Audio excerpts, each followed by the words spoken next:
सच की आवाज, हर खबर सबसे तेज। ये है द हिंद 24 न्यूज, सच के साथ हर वक्त। नमस्कार, आप देख रहे हैं द हिंद 24 न्यूज और मैं हूं आपके साथ साक्षी निर्वाण।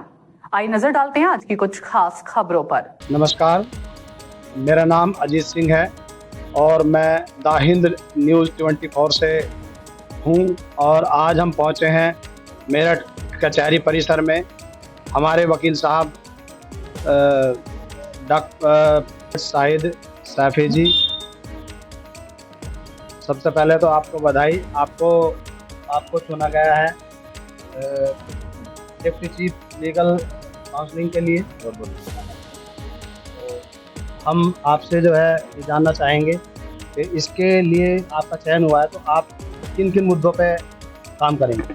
देखिए, हमारा जो चयन हुआ है वो deputy chief legal defence council के पद पर हुआ है और भारत का जो संविधान है 39 में प्रावधान दिया गया है कि भारत के प्रत्येक नागरिक को निःशुल्क कानूनी सहायता प्रदान की जाएगी। हमारा मानना ये भी है कि जो समाज के दबे कुचले लोग हैं, जिनकी पैरवी करने वाला कोई नहीं है, जो जेलों में बंद हैं, लोग जो लंबे समय से जेल में बंद हैं, जिनको चुकाने के पैसे नहीं है, जिनके सजा हो गई, वो लंबित हैं उनके मुकदमे और वो पैसे नहीं दे पाते सजा का, वो जुर्माना अदा नहीं कर पाते, या जिनकी कोई पैरवी करने वाला नहीं है, सालों से जेल में बंद हैं, तो हम उनकी निष्पक्ष कोई ईमानदारी के साथ प्रभावी पैरवी करेंगे और उनको जो है कानूनी मदद उपलब्ध कराएंगे, कानून बनाएंगे। तो ये इस प्रकार का जो अभी आपका चयन जो हुआ है, तो सरकार ने ये अभी स्टार्ट किया है या पहले से चला हुआ है कानून?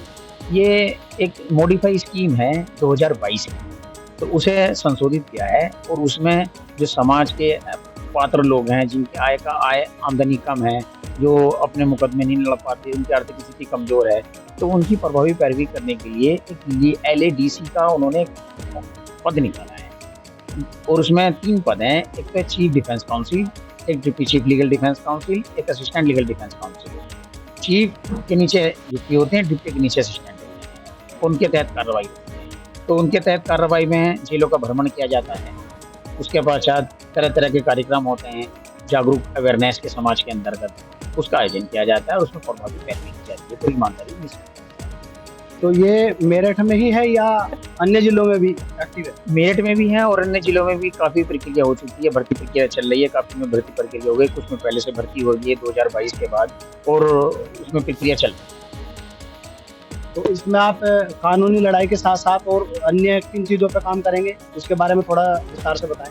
हम उन चीज़ों पर काम करेंगे, जैसे हम जेलों पे गए, जो मुलजिम है, पता चला उसका ट्रायल चल रहा है 302 का, लेकिन उसके पास आर्थिक स्थिति कमजोर होने के कारण वकील नहीं है, तो हम उसमें एक लीगल एड डिफेंस का एक ऑफिस होता है जेल के अंदर, तो जिनके पास कोई वकील नहीं है, तो जो मुलजिम होता है, जो बंदी होता है, तो वो लीगल एड में एक एप्लीकेशन देता है।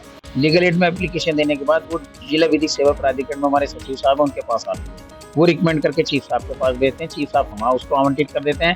हम उसमें जो है वो अपने उनका अधिकार पत्र न्यायालय में लगा के और उसमें गवाह वगैरह से जिरह करते हैं। जिरह करने के बाद मेरिट के आधार पर मुकदमा लड़ते हैं और पूरी पारदर्शिता ईमानदारी के साथ उसकी निःशुल्क पैरवी करते हैं। अगर जेल में बंद कैदियों के साथ किसी प्रकार की कोई अत्याचार या कोई भ्रष्टाचार से रिलेटेड कोई उनके मामले आते हैं, तो क्या आप उन पर भी काम करेंगे? ऐसा समय समय पर जेलों का भ्रमण वगैरह होता रहता है, ठीक है नहीं, तो उसमें जो है जाते हैं, देखते हैं, तो वहाँ सब ठीक ठाक मिलता है। उसमें उसके खाने के लिए भी कुछ रखा हुआ है आपका? नहीं, खाने के लिए तो एक मॉनिटरिंग कमेटी की मीटिंग है, समन्वय समिति होती है, वो सब जांच करती है, उसमें DMP होते हैं, SSP भी होते हैं, पूरी कमेटी होती है, वो सब जांच करती है, तो समय समय भ्रमण करते हैं। हमें जैसा पता चला है कि आप पिछले कुछ समय से अपने विद्यार्थी जीवन में भी आप समाज सेवी भी रहे हैं, छात्रों की समस्याओं को बार बार उठाते रहे हैं, तो इस बारे में भी कुछ। मेरठ कॉलेज के छात्र जीवन में हम BCom किया हुआ मेरठ कॉलेज मेरठ से, तो नेशनल सर्विस स्कीम होती है कि उसमें हमने प्रतिभाग किया और काफ़ी सामाजिक कार्य किया। तो आप समाज सेवी भी हैं? बिल्कुल, समाज के लिए भाई हमारा कर्तव्य है, जिस समाज में हम रह रहे हैं पूरी ईमानदारी के साथ समाज में जो गंदगी है, बीमारी है, उनको दूर करने की हमारी जिम्मेदारी है, एक जिद्दा शहरी होने का। चलिए, बहुत बहुत धन्यवाद। संवाददाता अजीत सिंह की विशेष रिपोर्ट सहयोगी अरुण बंसल के साथ। देखते रहिए द हिंद 24 न्यूज, सच की आवाज, हर खबर सबसे तेज। ये है द हिंद 24 न्यूज, सच के साथ हर वक्त।